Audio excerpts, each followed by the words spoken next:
it was really delightful yesterday for me to listen to Annie performing from her poetry. And I really can vouch for how mesmerizing it was. She connected so well with the audiences. I had read the poems on the page earlier because she had exchanged, those poems with me and sent me her PDF of the book. And I read them, but it didn't really sink in, But when she read it and embodied those poems, they really came alive. She really stepped into it. And that's when I've understood some of her craft. And so it was a very crucial moment for me to attend that rather than just look up YouTube to understand your art. I think that, therefore, the best way to begin our discussion is for you to read some poems also so that they can have the same experience. And then we can go into a discussion of the themes that seem so important in your work, Meter and Magic. This book, Earth Days, has a very interesting structure. And the one thing that struck me is how Indic it is. You have the 5 elements, and of course we have the Panchabhutas. And we have earth and fire and vayu, etc. But, we have akasha, which is ether, which you have called matrix. And she has taken akasha, which is ether, which is the undergirding of all of cosmos, and sort of transformed it into a concept that somebody can understand. Matrix, which is also the movie, etc. You immediately understand what is Matrix. If you could talk a little bit about your book and then read us some poems, and then we can take the discussion after that. Is that okay? Yeah. That sounds great, yeah. Is this on? Yes. Yeah. Okay. I'm so happy to be here, I want to say, and I've had the best time getting to know Mani and her work. It's really delightful, and I'm so grateful for Prem for bringing me here. The book is my first book published in India, and it's actually collected poems, really. It brings together poems that have appeared in several books in the U.S. and several that were not collected in books before. And it's a slim book, but it's 49 years of devotion to poetry in this book. And putting it... They want you to speak louder. Yeah. Closer? Closer. Just turn the mic towards you. Just point it towards Closer. you. Yeah. Okay. Thank you. Look what? Look up. It's a slim book, but it has 49 years worth of devotion to poetry in it. And when I was putting it together for the publisher, I chose to structure it differently from my other books. My books tend to have a structure because I am a poet who believes in the power of structure, which has been so missing from poetry in the United States for so long. And so for me, it feels almost like a survival instinct to bring structure back into my work, not only on the level of the individual lines and the meter in them, and the level of the poems and the structure that links the poems together, but also the structure of the book as a whole. So my first book was structured around 9 goddesses and the poems that connect to those goddesses.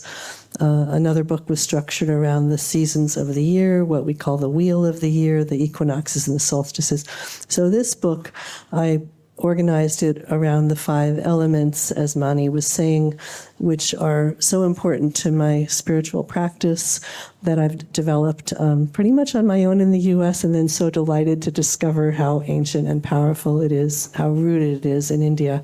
The 5 elements corresponding to the 5 directions of a sacred circle. And for the center of the circle, I wanted to choose an element. The south has the element of fire, the east has the element of air, the north earth, and the west water, which may be a little different than you have here, but there are so many cultures in the world that have these correspondences. When it came to the center, I chose the word matrix, reclaiming it from the movie, partly because of its etymological connection to mother and to the sense of the feminine divine energy that is so important to me, and also the undergirding. And to me, it's the energy in the body that we feel, the magical energy, and also the connection of that to spirit everywhere.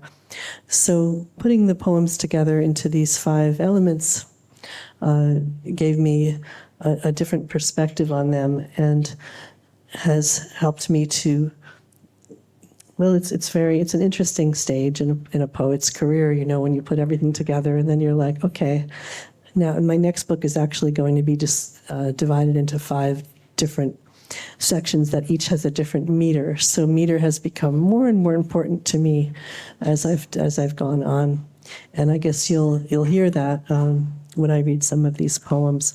I'll just read 3 of Mani's favorite poems from last night, and they all have to do with mothering in different ways.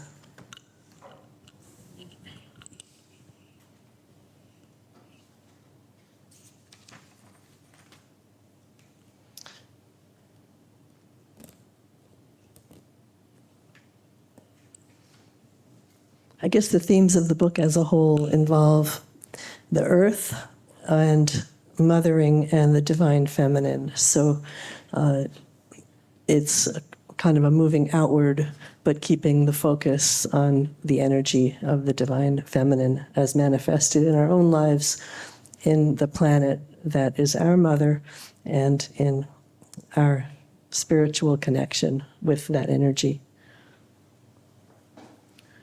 So this is a love poem. It's called Two Bodies.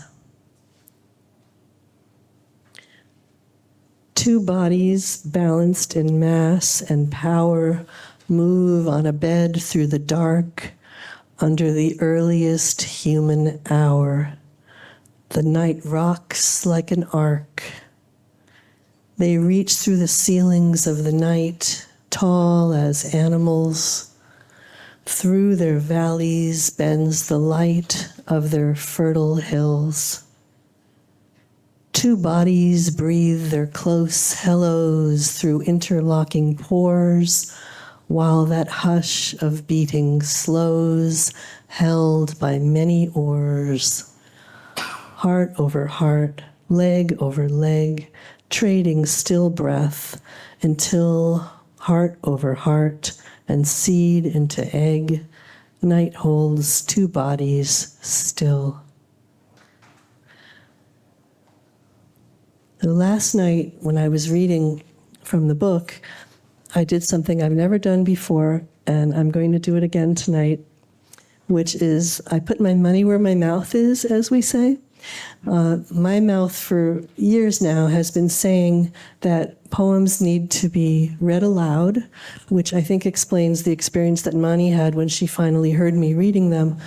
And I also feel, for my criterion personally for a poem that I really value, or that I feel is something I want to keep with me, is a poem that I can read aloud 3 times in a row and not get bored with or want to hear it again. If I want to hear it 3 times in a row, the odds are I'll want to hear it a lot more than that.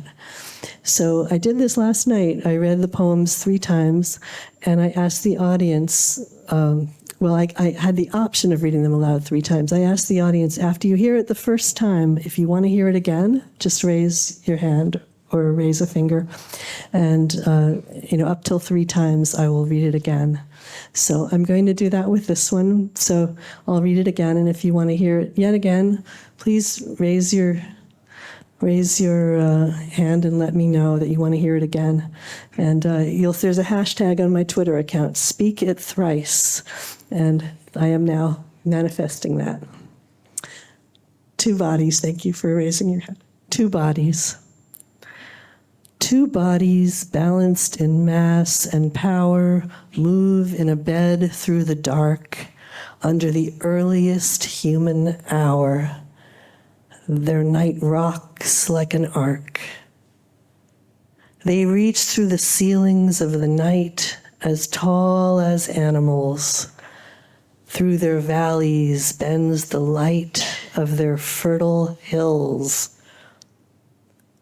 Two bodies breathe their close hellos through interlocking pores, while that hush of beating slows, held by many oars.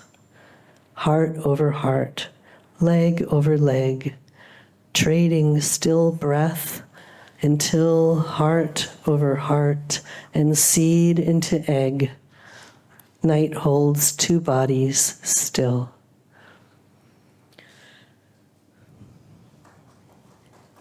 Thank you. Another one that Mani requested. Actually, I'll give you another love poem first.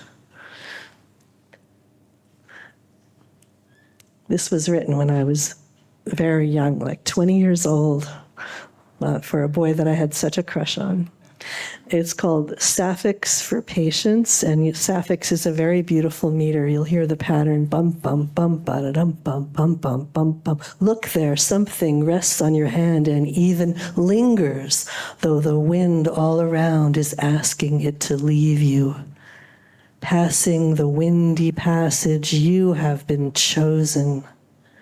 Seed, like dust or thistle, it sits so lightly that your hand, while holding that trust of silk, goes gentle.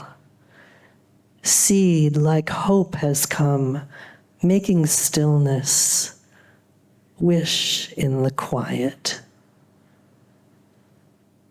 If I stood there, wrapped by that windy passage, staring at my hand, which is always open, hopeful, maybe, not to compel you, I'd wish only for patience.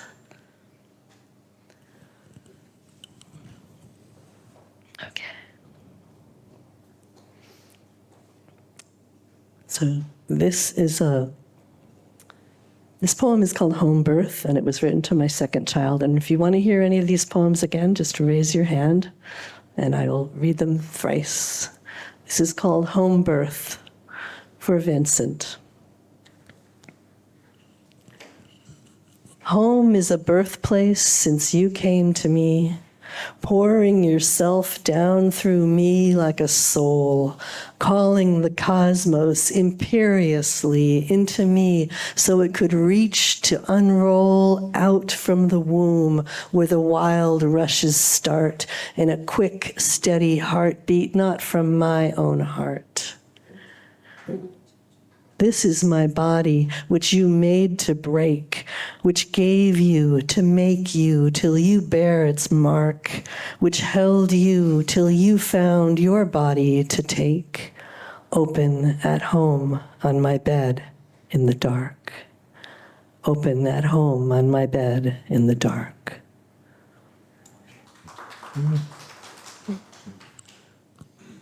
Home birth. Home is a birthplace since you came to me, pouring yourself down through me like a soul, calling the cosmos imperiously into me so it could reach to unroll out from the womb where the wild rushes start in a quick, steady heartbeat, not from my own heart. This is my body, which you made to break, which gave you to make you till you bear its mark, which held you till you found your body to take, open at home on my bed in the dark.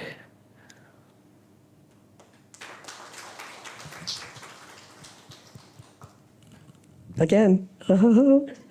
He's on it, speak it thrice. Home birth. Home is a birthplace since you came to me, pouring yourself down through me like a soul, calling the cosmos imperiously into me so it could reach to unroll out from the womb where the wild rushes start in a quick, steady heartbeat, not from my own heart. This is my body, which you made to break, which gave you to make you till you bear its mark, which held you till you found your body to take open at home on my bed in the dark.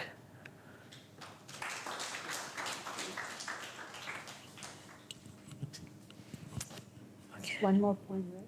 One more that Mani requested, which is Bridget. Yeah. This is dedicated to the Irish goddess Bridget. She's the goddess of poetry and healing. And she's also the goddess of smith work, the pounding of hot metal with the hammers. They expect, the scholars think that the connection between the smith work and the poetry is because the poetry had the rhythm and the beat of the meter. It's in a very complex Celtic form. It's sort of like the Celtic jewelry, if you've ever seen that, these complicated patterns. There's a rhyme at the end that connects to the rhymes in the middle, and I chose a form that would have been used in her culture, in Bridget's culture. And if you want to hear it again, you know what to do.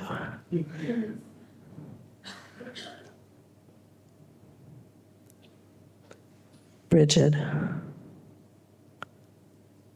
Ring, ring, ring, ring, hammers fall.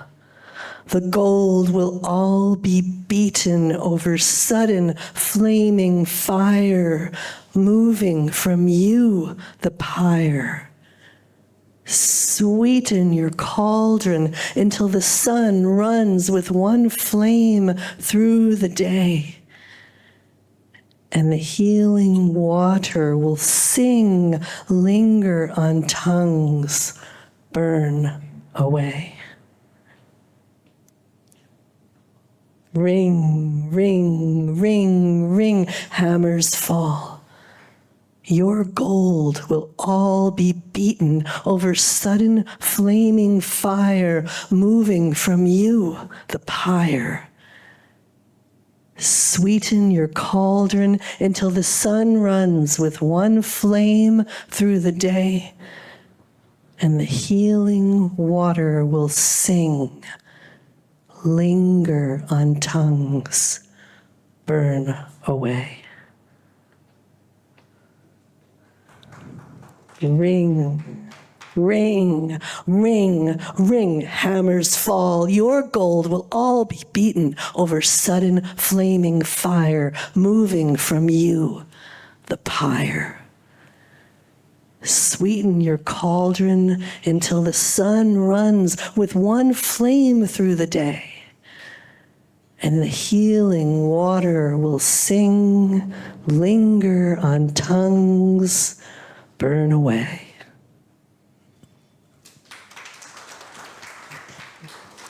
That was very beautiful. How many of us have memorized it in those three instances? Lines, at least some lines maybe? Do people read them back to you? Like, do they recite them? Is it for memorization, this repetition? Does it help? The incantatory rhythms? It certainly should, yeah, as in a puzzle, right? Yeah, it definitely should. I asked it was literally yesterday. I owe this to India. I owe this to Bangalore that I finally have done it 3 times. I believe should be done. Yeah. But here I am doing Yeah. it, and I'm so grateful because it's the way you're experiencing it now. Hearing it 3 times is the way it is for me. I live with it, you know.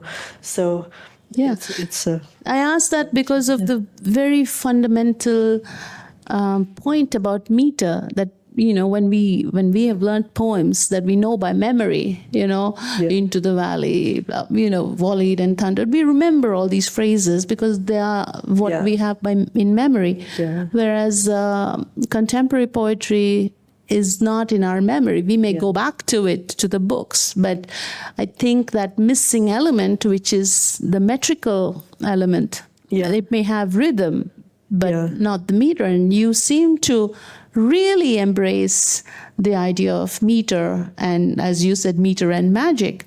Do you think you can tell us a little bit about how you came to that point where you've taken on something that today we consider archaic? Yeah. We consider this as, this is the old style. You really should catch up with the times. Yeah. That's what we would say.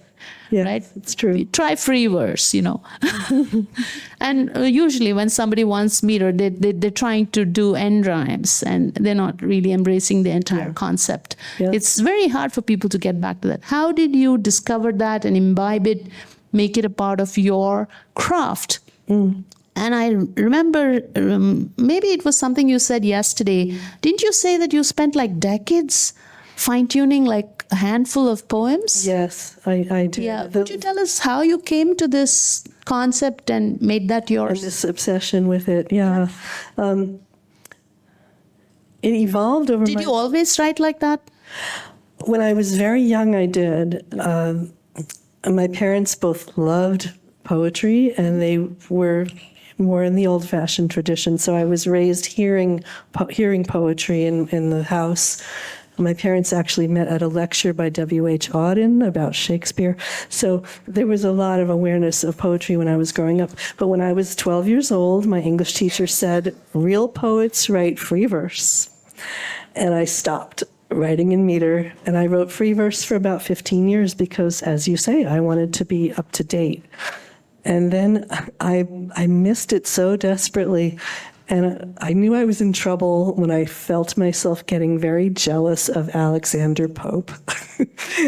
He was, an 18th century poet. Everything was so exact.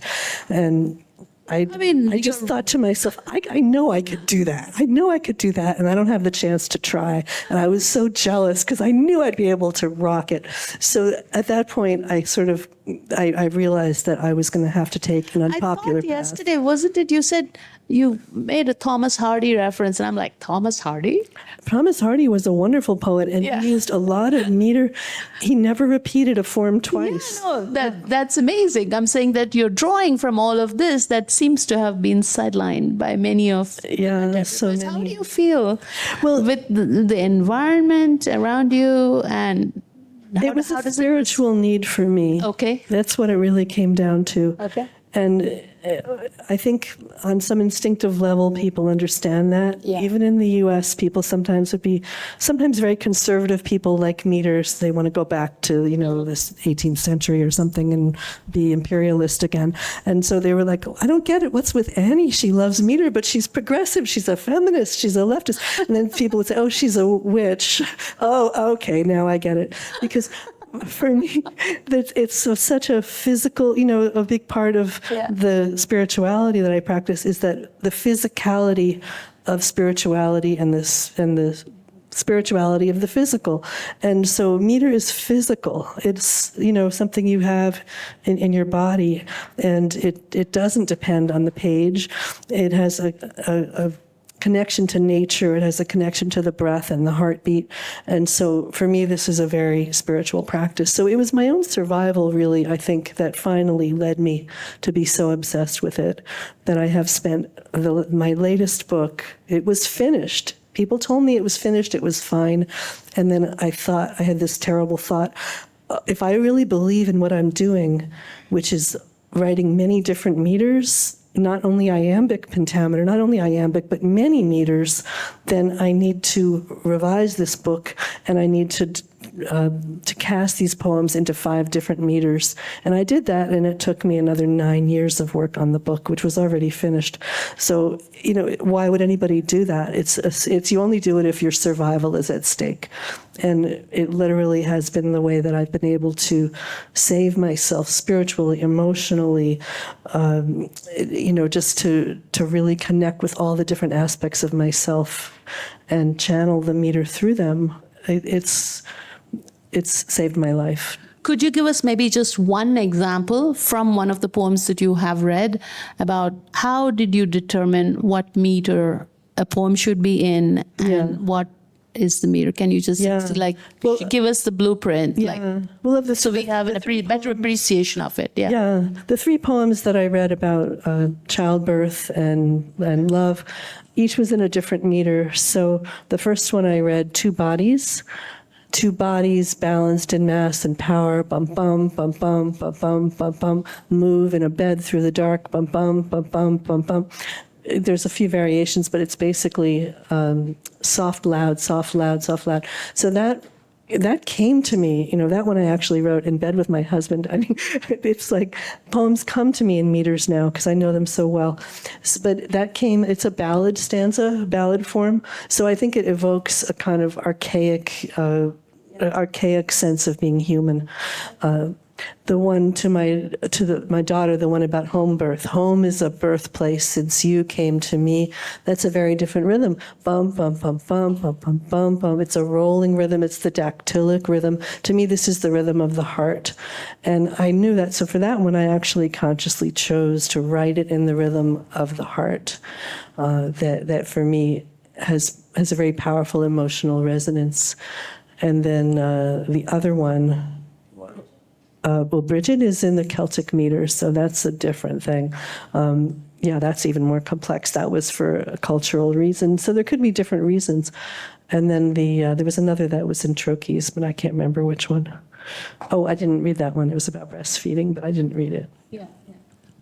Yesterday you were talking about the connection between meter and the divine feminine and how that becomes valuable for that reason. Could you maybe draw from that and tell us about? I mean, I don't want to be reductionistic, but for me personally, the word meter is etymologically through Proto-European connected to the word magic and the word mother. And to me, it makes a lot of sense that when we're children, when we're babies, we respond to the rhythms of words and the meters of words before we even understand what they mean. And that, the energy of mothering is connected to the energy of the meter. I've been teaching writing in meter for years now, and in most situations I teach everyone, but I do have a community where I teach only women and gender nonconforming people. So it's kind of a sacred ritual space where we work on meter as in a holistic way, as a kind of we study 5 different basic meters, and we treat each one as embodying its own sacred kind of energy. So to me, there's something about doing this in a group of women that does feel very, very powerful and like a direct, it's almost like the meters themselves have a sacred energy that is an aspect to me of goddess energy. Yeah, well, it's interesting that you've come to India with your book and also with the concept of the 5 elements, etc. And you're talking about meters because, of course, in India, Chandas is one of the Vedangas. Yeah. It is, one of the ancient sciences. Yeah. And whenever we have hymns, you have to honor the deity, the devata, the chandas, and the rishi. The chandas is what meter is it, what deity is it, and who is the seer who has received this hymn. And that is a must. It's compulsory before you actually say the hymn. Yeah. So the importance, amazing. The importance of meter is something that I believe everybody here recognizes. Yeah. And of course, we're surrounded by it in various hymns, the repetitive patterns, but we know it mostly as mnemonic devices. Yeah, and we were talking earlier today about how with the knowledge of the Sanskrit hymns and all that, there's not a sense of variation for creative purposes. It's a repetition and a predictability for memorization. Yeah. So one of the interesting helps you articulate it. Yeah. So I'm in this interesting position where we don't have any of that in the U.S. We had one meter that people used for a few hundred years, and iambic meter was the only one really. And now that's even out the window. That's the spoken word kind of meter, or that's the meter of like John Milton's Paradise Lost, Shakespeare, all of that. But the closest to the spoken word. I don't think so. No, this is a myth. This is a myth. Okay. The dominance, the hegemony. That's more or less become the definition of iambic. Yeah. Well, there's so much ignorance around meter. It's amazing. And one of the myths is that iambic is natural to speech. It's actually not. When I was getting my PhD at Stanford University, I took this question. I pondered it for 2 or 3 years. I talked to linguists. I talked to everyone. I joined the prosody groups, and I nailed it for a fact. There is nothing natural about iambic any more than any other meter. In English, you have an accent every 2 or 3 syllables, and it could be falling or rising every 2 or 3 syllables, which gives you the basic feet. You've already heard a poem from me in 3 of these basic feet. It could go bump, bump, bump, bump, bump, or bump, bump, or bump, bump, bump. That's it. Every 3 syllables falling or rising. Talk. Do you think this is a dactyl person or this is an anapaest? No, but there are moments, because to me, we all have these 5 aspects. With the 5, for me, it's the will, the mind, the body, the heart, and the spirit. They each have their own meter, their own direction, and we all have them equally. So the heart is the dactylic for me. Yeah. Okay. Yeah. And so when every person has these moments when we might speak in dactyls. Okay. We might just say, "How could you do that to me?" And I've noticed even with my husband, for example, he'll suddenly slip into a powerful meter, like his speech when he gets very excited will hit a regular rhythm, and then I'll be like, that's the rhythm of the heart. Bump, bump, bump. Okay, he's speaking so he doesn't need to use any words. He can just go bump, bump, bump, bump. Well, if he knew enough about meter, he would, but luckily he doesn't. Then he can manipulate it. But yeah, I think we all have these, which is the reason that when I'm writing and teaching about meter, it's so important to me what I call metrical diversity. I teach at least 5 basic meters, whereas most poets today, every poet really, if they're writing in meter at all for adults, they're going to be writing in iambic, and that's the only one they even know, unless they are my student, pretty much. So I'm in this odd position of feeling like I'm single-handedly trying to, tiny baby steps, bring English back into some sense of the sacredness of meter and into metrical diversity. That's very interesting. Yesterday, when we were talking about translation, we talked about a particular example, and Annie expressed frustration with how the translator had just turned it into iambic. Yes. Was that the Akhmatova example? Akhmatova, yeah. Yes. And I said, well, how do you reproduce the meter of the source? And we went through a very interesting poem. I think that would be a solid example. Can you go? I have it on my phone. Sure, if you want to. Have it on your phone. Yeah, this is Anna Akhmatova, the great Russian poet, wrote several sonnets in a meter called amphibrachic, which goes soft, loud, soft, or soft, strong, soft, bump, bump, bump, bump, bump, bump, bump, bump. This meter is one that people who study prosody in English have said doesn't even exist in English. The Thomas one, and below that. Yeah. But it does certainly exist in English. And if you go back to the 19th century, you'll find some wonderful poems in this meter. I actually edited a book called Measure for Measure, published by Penguin in the US. I don't know if it's available here. It's an anthology of poetic meters. And putting that book together, I came up with some wonderful forgotten poems in this meter, like The Old Oaken Bucket from the 19th century by Samuel Woodworth. How dear to my heart are the scenes of my childhood when fond recollection presents them to view, the old oaken bucket that hung by the well. It's a wonderful poem. So she's using that same meter, which, it's just absurd to say this meter doesn't exist in English. It clearly does. But the ignorance and the neglect and the lack of honoring of meter is so profound right now that people have tried to argue that, there's no such thing. These meters don't even matter. There's only iambic and that's all. So so I translated her amphibrachtic poems from Russian into English, and I used amphibrachtic meter in English. And so here's how it sounds in the amphibrachs. This is a poem called Lot's Wife.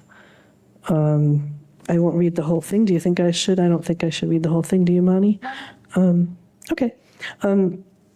Should we read the iambic first or the amphibrachtic? Maybe just a stanza of the iambic and then how you've changed it. That's perfect. Okay. So this is translated by D.M. Thomas into iambic. And again, it's been translated into iambic many times. No one has ever done it into the original meter. So he translated it this way. The just man trailed God's messenger. His huge light shape devoured the black hill. No, I'm going to go to the end. Okay. This is the description of the woman who looked back at Sodom and Gomorrah, and she was rooted into the ground. She couldn't move, was turned into a pillar of salt. Her swift legs were rooted to the ground. Who mourns one woman in a holocaust? Surely her death has no significance. Yet in my heart she never will be lost. He who gave up her life to steal one glance. Who mourns one woman in a holocaust? Ba-bum, ba-bum, ba-bum, ba-bum, ba-bum, which is not her rhythm. This is her original rhythm. The righteous man followed where God's angel guide shone on through black mountains, imposing and bright. But fear tore his wife's breast. It turned her aside and whispered, look again, there's still time for one sight of towers and of Sodom's red halls, the same place where you sang in the courtyard and wove on your loom of those now empty windows, where you knew the embrace of love with your husband, where birth filled the room. She looked, and the sight was more bitter than pain. It shut up her eyes. She saw nothing more. She shimmered to salt. Her feet moved in vain, deep-rooted at last in the place she died for. Who weeps for her now? Who can care for the fate of someone like that, a mere unhappy wife? My own heart will remember. I carry the weight of one who looked back, though it cost her life. So somebody translated it from Russian to English, yeah, and then you took that English and you put it back into the meter? I worked with a Russian co-translation with a great Russian translator, and we translated from the Russian to. I don't speak Russian, but he was there with me, and he checked everything. So collaboration. Yeah, a collaboration. Very interesting. So it was, to me, when she chose this meter, she only used this meter for 3 or 4 different sonnets, and each one is about a woman who's trapped. And I thought it was very interesting that she chose this meter, which for me is the meter of the spirit. It's a very powerful meter. So at the end, when she says, my own heart will remember, I can carry the weight of one who looked back, though it cost her life. It has that kind of rocking back and forth of one who looked back, though it cost her life. But you translate it into iambic, he who gave up her life to steal one glance. It's just forward. He who gave up her life to steal one glance. It's kind of bouncy. It doesn't have the complexity and the nuance of one who looked back, though it cost her life. You hear the rhythm is the poignancy of going back and forth at the same time, because the meter goes bum, bum, bum, of one who looked back, though it cost her life. It's rocking back and forth, a rocking meter. So it's a completely different feeling. So my sense with translation is that we have it within our grasp to create that kind of physical experience of the original poem by conveying its meter into English. And yes, sometimes you have to work harder or give up other things, maybe in terms of exact meaning. But I feel there's almost a better chance at conveying a physical experience of the poem than there is to exactly conveying the meaning anyway.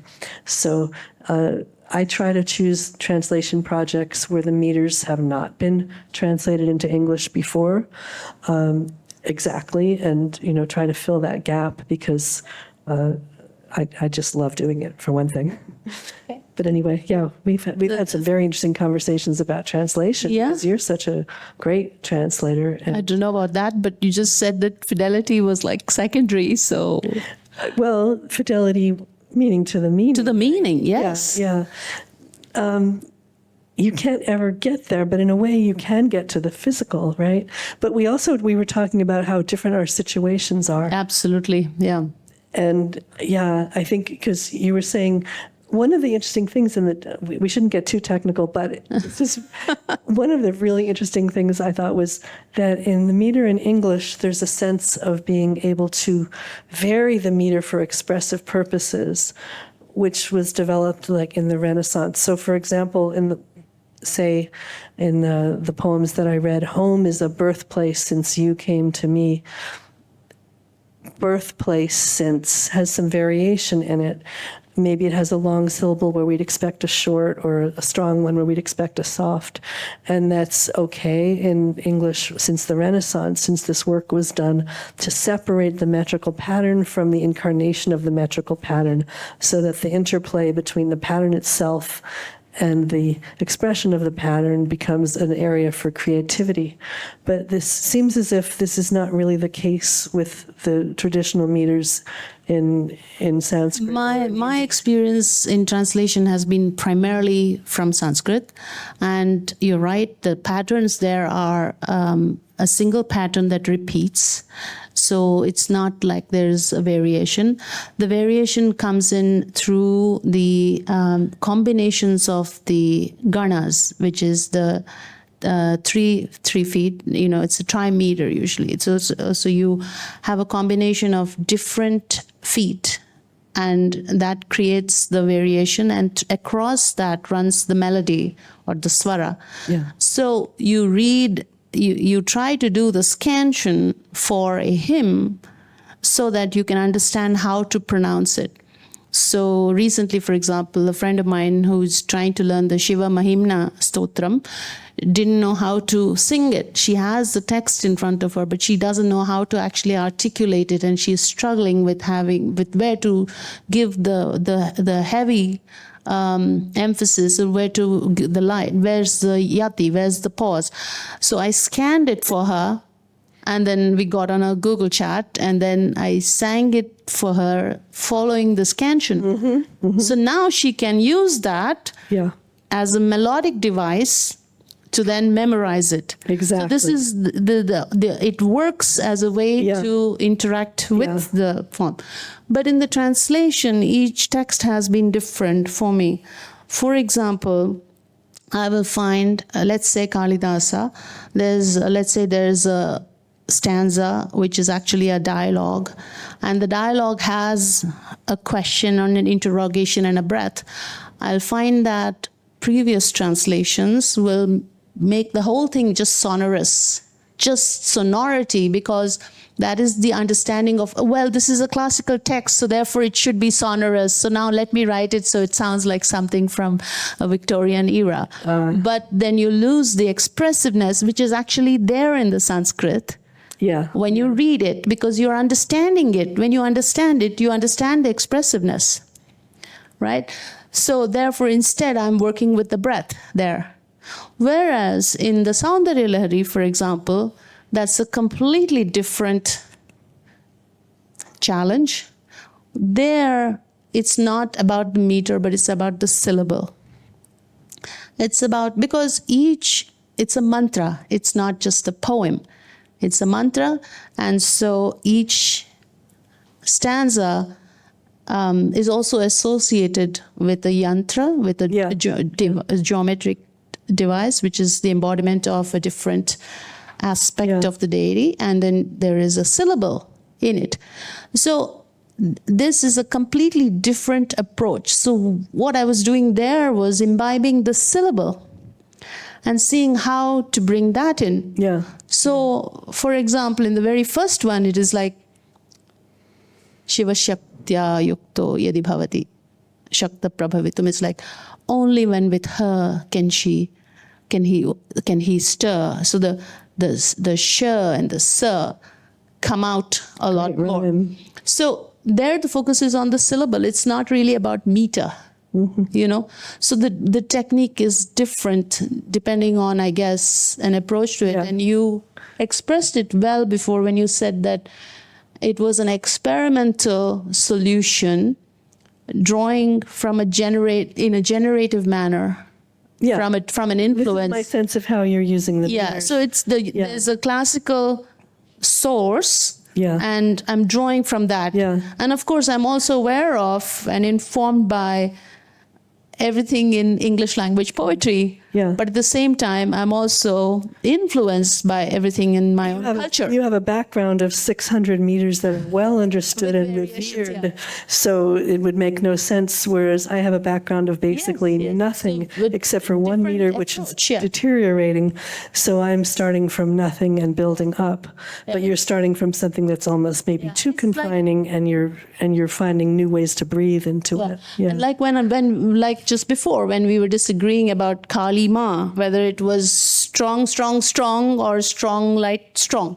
And I said, no, it's Guru, Guru, Guru, Kali Ma. Right. And you said, Kali Ma. And I'm like, no, that's not Kali. Kali is Guru, Guru.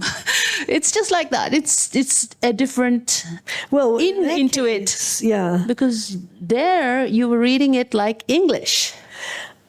Yeah, well, when Yes. I heard you, yeah, well, Interesting. I still think when people say Kali, or if you look up Kali in the dictionary, the Because first syllable yes. has a stronger accent, right? Yeah, exactly. So this is English you're saying prosody. they're both the same. I'm talking of Guru Laghu as weight, and Guru Yeah. is defined as the Dirgha Matra, which But is it's the kind of long syllable. conceptual, isn't it? Because if you say Kali, everyone would say the first syllable has more Yeah. of a stress. But when you suddenly bring it into the poem, you're like, oh no, Kali, because of the Sanskrit. Irrespective quantity, of whether they're you're equal. Yeah. But that's a conceptual It understanding. is a conceptual framework. Yeah. So irrespective of how you articulate it, you can say Kali or Kali. Yeah. It's still going to be I Guru do Guru. understand that I studied Greek and Latin poetry, so Yeah. I understand quantity. Yeah. But yeah, No, it's fascinating. it is It's fascinating. yeah. I mean, one of the advantages for me, I mean, my situation in English poetry, I'll say, because it's pretty much the case in England, though there's more understanding in the UK of meter, but certainly in the US and to a large extent in the UK as well. I have students from there. I have people coming to me who've graduated with graduate degrees in poetry. They don't even know the simplest thing Absolutely about not, yeah. meter. And there are huge I disadvantages. don't even know. I have a little cheat sheet here about what's an anapest and what's a trochee and a spondy in case it comes very up, lucky, you know. Yeah. I was Every very time I have lucky, to by look the back way. at it. Okay, so that's a spondy or that's a I trochee. happened to learn it in the 70s. All this is because of this wonderful teacher I had when I was an undergraduate in college, who was one of the only two people in the country in the United States who was actually teaching meter. There was one person at Stanford, Ivor Winters, and one person at Harvard, Robert Fitzgerald, the translator. And then I was at Yale and I studied from Robert Fitzgerald's wife, who had her own take on it. And she changed my life. I was so in love with this, but it echoed what I had learned as a child about the power of rhythm and meter. So, I've carried this on, and now I'm starting to spread it. But it's been, incredibly lonely. There are huge disadvantages to being so unusual. No, I'm very inspired to learn more about it. Which is that there's freedom and you can change things. You can have an impact. And what I've discovered teaching in the U.S. is how many people are grateful and love it and feel that I give them permission to enjoy the physical pleasure of poetry, which I think when you have a century of free verse since the modernist revolution, we're taught to sit there, look at the page, analyze the poem. The more difficult the poem, the better, because the smarter we are. And we're just not even supposed to really pay much attention to how it sounds. And when you hear people read it, you can't tell where the line breaks are. So if you suddenly give people permission, like, okay, this is going to feel good. Like it's a myth that meter is dry and arcane. Doesn't it feel good when you hear it? Like it's a physical pleasure. And this is like one of the great secrets of meter, is that it feels good. So when people come to my classes, they often say, I'm afraid it'll sound silly. I'm afraid it sounds childish. I'm afraid all my poems will sound the same. And it's like I've become so familiar with these blocks, which to me are the ego. The ego is saying, wait a minute, I'm not going to control this. There's something I don't control. There's something that, the body or the mind saying, it's not just about the mind. It's not just understanding and analyzing. The body's going to come in. The emotions will come in. The spirit will come in. And, the mind sometimes objects.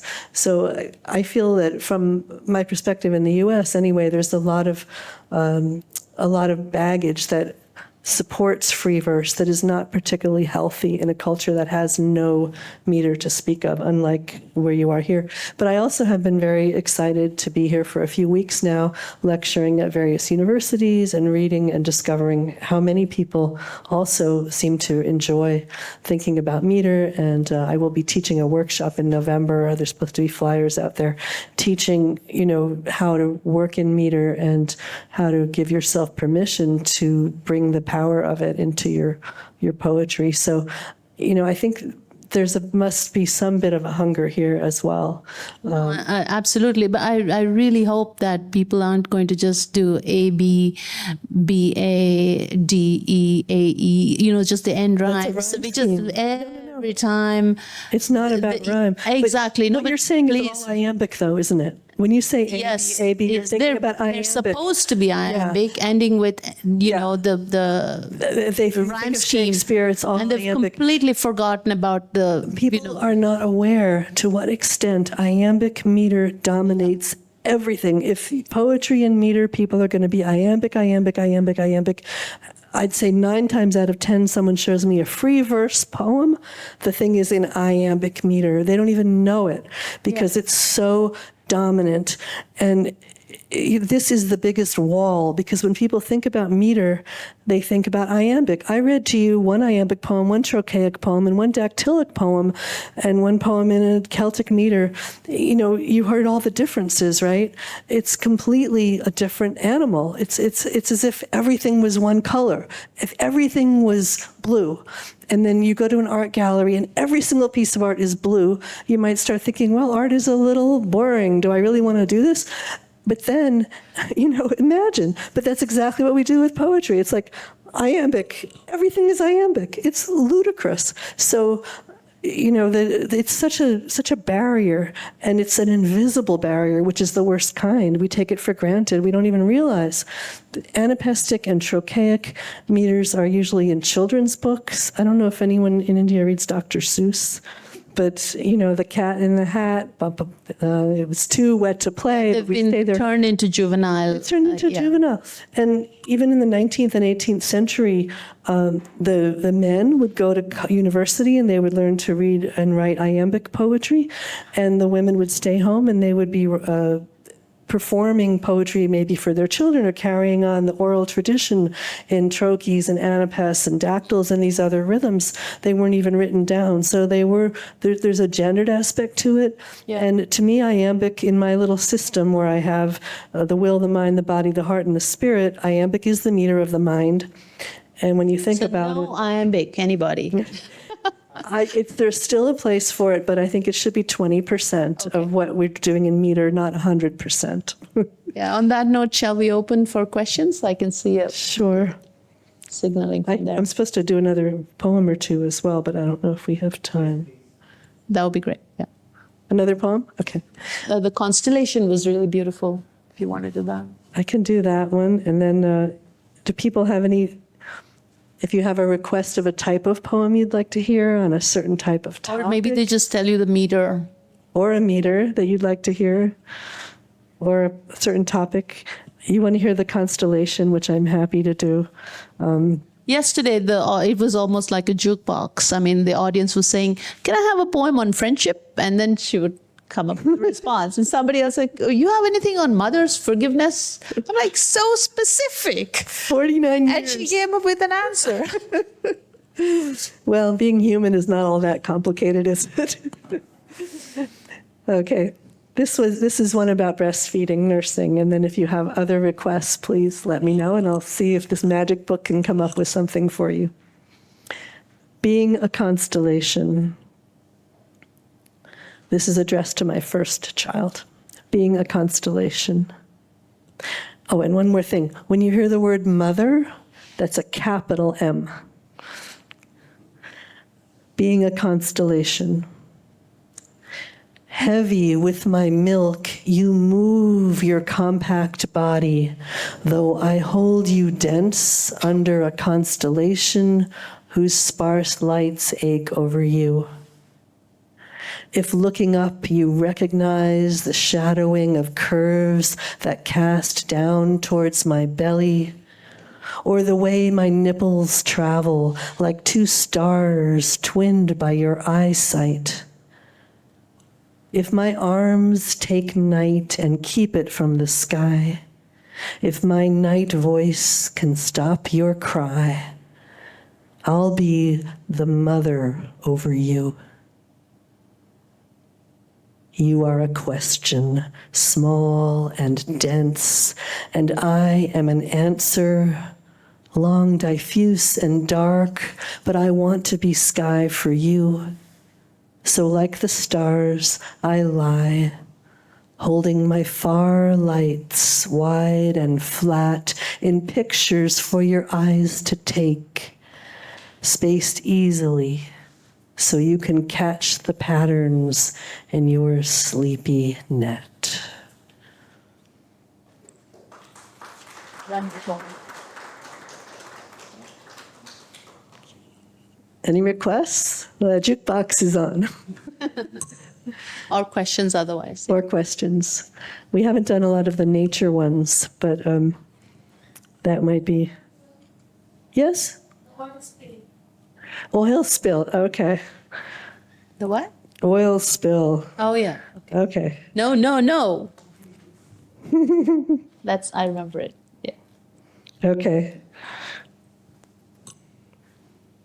Oil spill. I was angry at our mother. I was blanketed in shame, and I tried to call out to her, and I tried to hear my name in her silences and shadow, in the patience of her heart, but I only found the emptiness, and now the ruptures start. Oil, oil, oil, oil, burning without ash. I was angry at our planet and I smothered it with trash. Oil, oil, oil, oil, burning brown and slow through the womb of our mother. No, no, no. Thank you. You can use meter for politics. Politicians do it all the time. Why not poets? Could you share something about anger? A poem about anger? Absolutely. This is one that I wrote during the Gulf War when my child was just born, and it's called A Curse. Gulf War and Child, a Curse.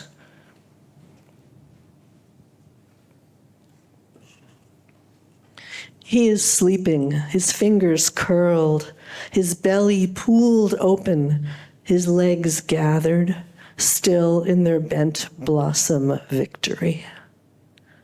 I couldn't speak of war, though we all do, if I were still the woman who gave birth to this soft-footed one, his empty hand, his calling heart, that border of new clues. May the hard birth, our two heartbeats unfurled, for 2 nights that lasted as long as this war. Make all sands rage until the mouth of war drops its cup. This bleeding gift we poured. Hear it again. Thank You raise your hand if you want to hear it again. That goes every time you ever hear me. Just raise your hand and you'll hear it again.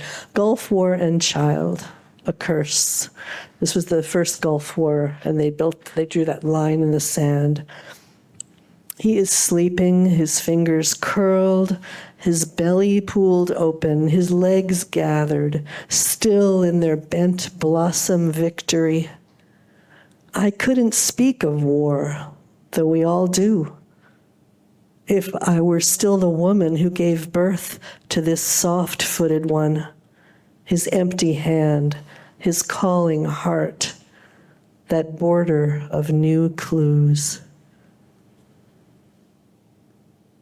May the hard birth that our 2 heartbeats unfurled for 2 nights that lasted as long as this war make all sand rage until the mouth of war drops its cup.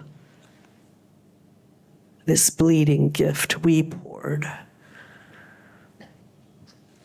Thank you. Want to hear it again? Okay. Gulf War and child, a curse. He is sleeping, his fingers curled, his belly pooled open, his legs gathered, still in their bent blossom victory. I couldn't speak of war, though we all do, if I were still the woman who gave birth to this soft-footed one. His empty hand, his calling heart, that border of new clues. May the hard birth, our 2 heartbeats unfurled for 2 nights that lasted as long as this war, make all sands rage until the mouth of war drops its cup. This bleeding gift we poured.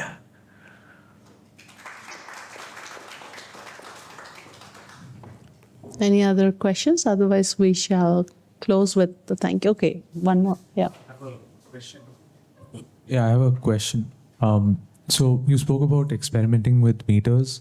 Do you think of meters or the options you have with meters as a facilitator to tell a certain kind of story or to create a certain kind of poem? Or is it more of a creative challenge where I will try to tell this poem or this concept for a poem that I have, and I will try to restrict myself to this certain meter and see if I can make it work in that meter? And which of these do you think is more constructive as a method of writing? I love that question, because to me they are 2 sides of the same coin.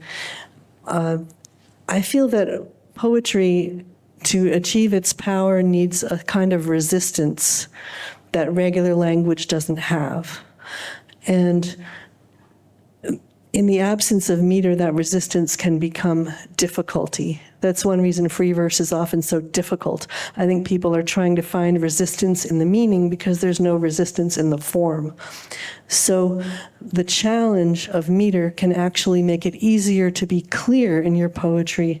And I discovered that when I committed myself to meter fully, I was able to allow meaning to come through more clearly, which was a big relief to me. So that's one side of it, is that it facilitates you to be more clear, but through the difficulty, right? And on the other side, by having somebody dancing with you, who's the meter, is like dancing with you. You have somebody there with you. That actually can make it easier and harder in very fertile ways. It makes it easier because you have another source of ideas, right? Like if you need a word to fit a meter, you have another way to think about it. It gives you a tool, so it facilitates in that way. And it also stands in the way of your own mind, and it curtails your own mind, which is a great gift. You actually don't want your own mind, or I don't want my own mind to have 100% control over everything I do on the page, because I don't trust my own mind to that extent. It opens up space for synchronicity, for serendipity, for your unconscious. T.S. Eliot said that meter is like the dog at the gate. No, it's meter is like you're trying to get to the riches of your creative unconscious, and meter is like the bone that you throw to the dog at the gate to keep the dog busy while you sneak around the back and steal the treasure. So meter keeps your mind occupied in a certain sense through that difficulty and allows you to be free of meaning. I love how you use the word difficulty. When you're talking of form and content, I think that is really what people grapple with, is because you have the complication or the difficulty of the meter, of the crafting of it, that you don't have to prove that you have skill in trying to make the content more tricky. Yeah, exactly. Yeah. And you're also keeping people's minds, bodies kind of occupied at the same time. Yeah. One thing we didn't talk about that I would love to talk about for just a quick moment is scansion. I've just written a book called How to Scan a Poem, which sounds so simple, right? And I'm teaching classes on it now too. And the more I do this, how to scan a poem is simply how to mark the patterns, as I'm sure you all know, coming from this wonderful culture where Pete meter is still very alive. We don't learn it anymore in schools all over the world. Oh, really? Still? Oh, my goodness. Well, the process of scanning a poem... Not everywhere, all over the world, not just India. They don't teach that in schools, Yeah.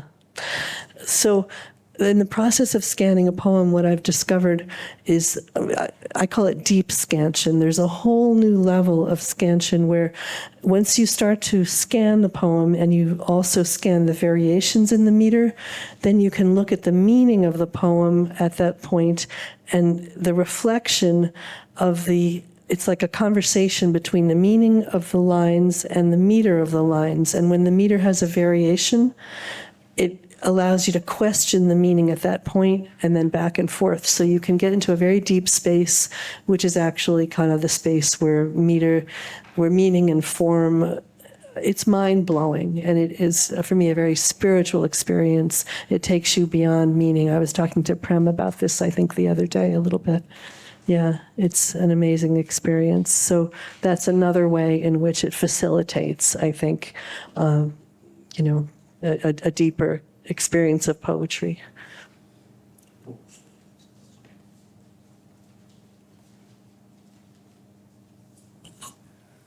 I had a question about repetition. We talked a bit about it yesterday, but I bring it up again because of your repeating a reading 3 times.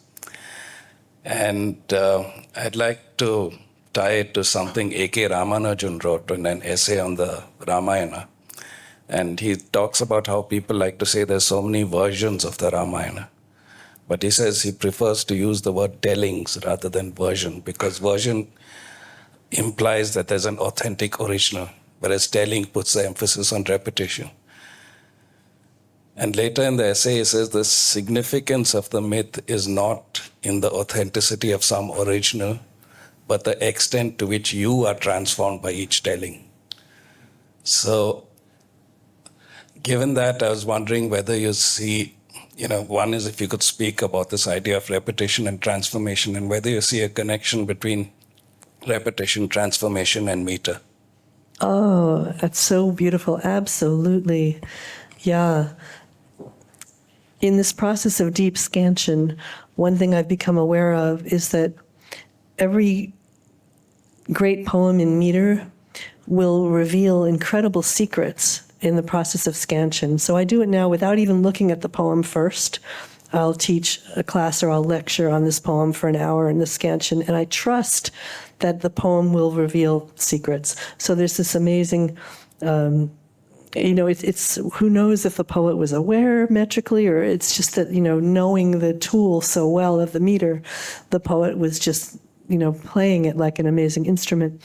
So what I've discovered is that these poems, when you look at them, there'll be like an unusual metrical variation, and often not too many variations in a poem that's a classically metrical poem, but there'll be like an unusual thing, like a reversal of the pattern of the accent in the third line, for example. And that will set the stage for it to happen again and again.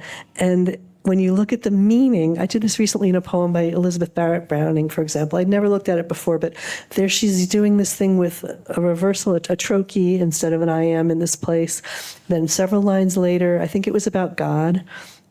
She referred to God in this trochee, and several lines later she refers to God in a different kind of a trochee, and it creates like a tension between the two because of the words around them and the meaning, and very subtle. And then at the end of the poem, sure enough, that trochee comes back, and it's totally transformed. So just on the level of the rhythm, the energetic pulses moving through the meter, there has been a repetition and a transformation and a resolution of this very subtle variation in the meter. So, that's an example of, but it's everywhere. It's almost like, it's like being in a forest where it's the ecosystem is so complex. You can just look anywhere and see some magnificent, co-inhabitation of different elements of that ecosystem. It's the same thing. It's like, you can almost look anywhere in good poetry that's in meter and just find these kinds of ways that transformation is happening through repetition. I also think even reading, for example, Gulf War and Child, the gentleman in the back asked me to read it a third time after I'd read it twice. And I was transformed through reading it 3 times because the rage, the anger came out in a different way the third time. So without the repetition, you don't have that awareness of the transformation, right? In order to feel the transformation, you have to have something that's maintained, that's steady. And to me, this is this great mystery that through the sameness, we have the change. And a meter teaches me that, syllable by syllable at every moment. From the listener point of view, the repetition, I think, is like an orchestra. What happens is you have so many different instruments, and the first time you've heard all the main instruments. The second time you hear it, you're picking up another minor instrument. Something else is happening because you've now got familiar with the basic pattern, and then you've suddenly picked up, wait a minute, there's something else going on there. And then you catch that, and you hear it the third time, and then you catch another point. It's just like listening to an orchestra that sort of like expands the more into it that you go. And I love that think phrase. that's that word tellings is really wonderful because it's the same thing with a story, isn't it? If you're telling it or if you're hearing it, But in that particular instance, Ramanujan is also talking about all the revisions that happen through the participation of the public, because it's not versions, it's tellings. Each time a person tells it, they bring their own life and their own experience and their own voice into embodying it. And so that's how the narrative keeps moving along and becoming a part of the public and aggregates all of that into it. So that was with specific reference to our itihasas. That telling is such a wonderful way of putting it. Of course, there's another phrase for that, which Velcheru Narayan Rao said, received texts. These are received texts. They've come through various ways. There's no ur text. There's no definitive, like the critical edition is an artificial construct. But these are received texts. They're tellings. Hello, Mom. I had a question in regard to your poem, In Cities Be Alert. What inspired it? What's the story behind it? Because to me, it resonated of New York City, but also a sense of loss. I'd like to know your perspective on it. Yes. Well, that is, there are a handful of poems in this book. I mentioned that I was lucky enough as an undergraduate to take a magnificent class from one of the 2 or 3 people in the United States who was doing meter. So this is one of there are about 6 poems, I think, in the book, and I can tell you what they are if you're interested, that I wrote as an undergraduate in college. One of them was the love poem I read before about finding the thistle in your hand and the wind trying to blow it away. That was one, and this In Cities Be Alert is another one. So that one was an assignment in college, and it was based on a newspaper article.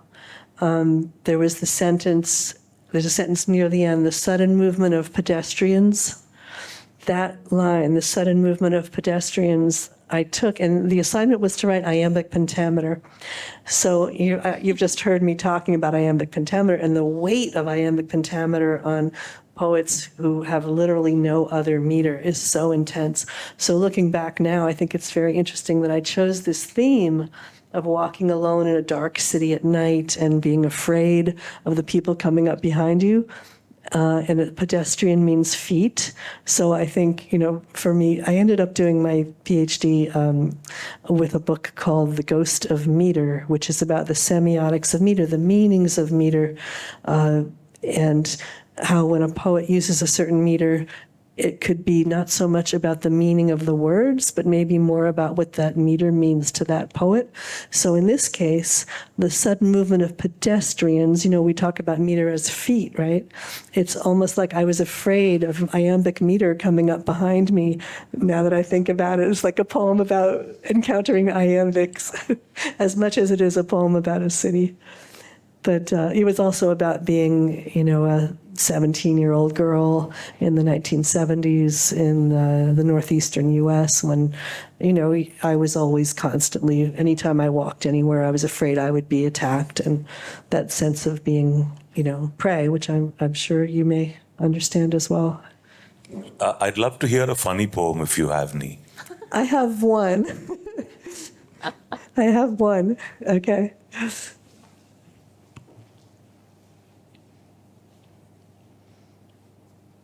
This is, actually, maybe I have two. It depends. Actually, you were the one who asked about anger. I was wondering if you were asking for a poem that evoked anger or that expressed anger. And now you're asking for a funny poem. So that's about your reaction. She'll have to crack a joke so that you feel the humor. It's interesting to see. Yeah. There's a big difference Between anger. between whether you're expressing anger or evoking anger. Oh, right. That's very interesting. Yeah, that's true. So if it's funny, Yeah. So there's actually two funny poems in the book, and you can choose.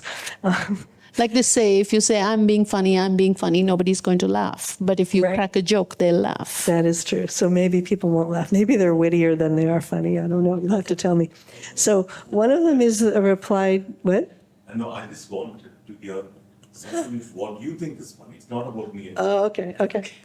Well, one of them is kind of they're both funny in a literary way. One is a reply to Andrew Marvell's poem To His Coy Mistress. I answered it. It's kind of funny. His poem sees the day, basically. Had we but world enough and time, this coyness lady were not. The other one is kind of it's a Valentine poem. It's kind of sexy. And it's funny because of the form of it, which is interesting. I can tell you more about it if you want to hear it. So, Andrew Marvell reply or sexy poem? What? Valentine. The Valentine one. Okay. So, I'll have to tell you a little about the form so you can appreciate how funny it is. So, there's a poet in the U.S. named Billy Collins. I don't know if anyone knows him. He's a free verse poet who kind of made a career making fun of poetry with a capital P. And one time he invented a form called the paradal. Are you all familiar with the form called the villanelle? Yes. Yeah. So he invented a form called the paradal. He claimed it was a 12th century French form. And this form goes like this. You write a line, and then you repeat the line exactly. Then you write another line, and you repeat that line exactly. And then you mix up all the words from both of those lines together into two new lines, all mixed up. And you do this for a few stanzas, and then the last stanza, you mix up all the words from the whole poem together. And the funny part is that people believed him that this was actually a 12th century form. I mean, it's so postmodern, right? Just mixing up these words in a way that makes no sense. You could never remember how to do that without having a page in front of you. And of course, the Provençal poets were all, doing it orally. Anyway, but so I was invited to write one of these things for a collection, and I usually try to write a Valentine for my husband every year, so I combined the two. So, okay, this is kind of a Mixed up Valentines from 2 years and made the third one? No, I wrote a poem that was a paradiddle for the anthology, but also a Valentine for my husband, because I had two obligations. He's not going to know. I called it a Paravaladelantine. So this is Paravaladelantine for Glenn. Okay, do you all understand how the form works? Close enough? Okay. Come to me with your warning sounds of the tender seas. Come to me with your warning sounds of the tender seas. Move me the way the sea's warm sea will spend me. Move me the way the sea's warm sea will spend me. Move your sea warm come to me, will with me. Spend tender sounds warning me of the way of the seas, the seas. Tongues sharp as two wind-whipped trees will question. Tongues sharp as two wind-whipped trees will question. Skin or nerve waiting and heart will answer. Skin or nerve waiting and heart will answer.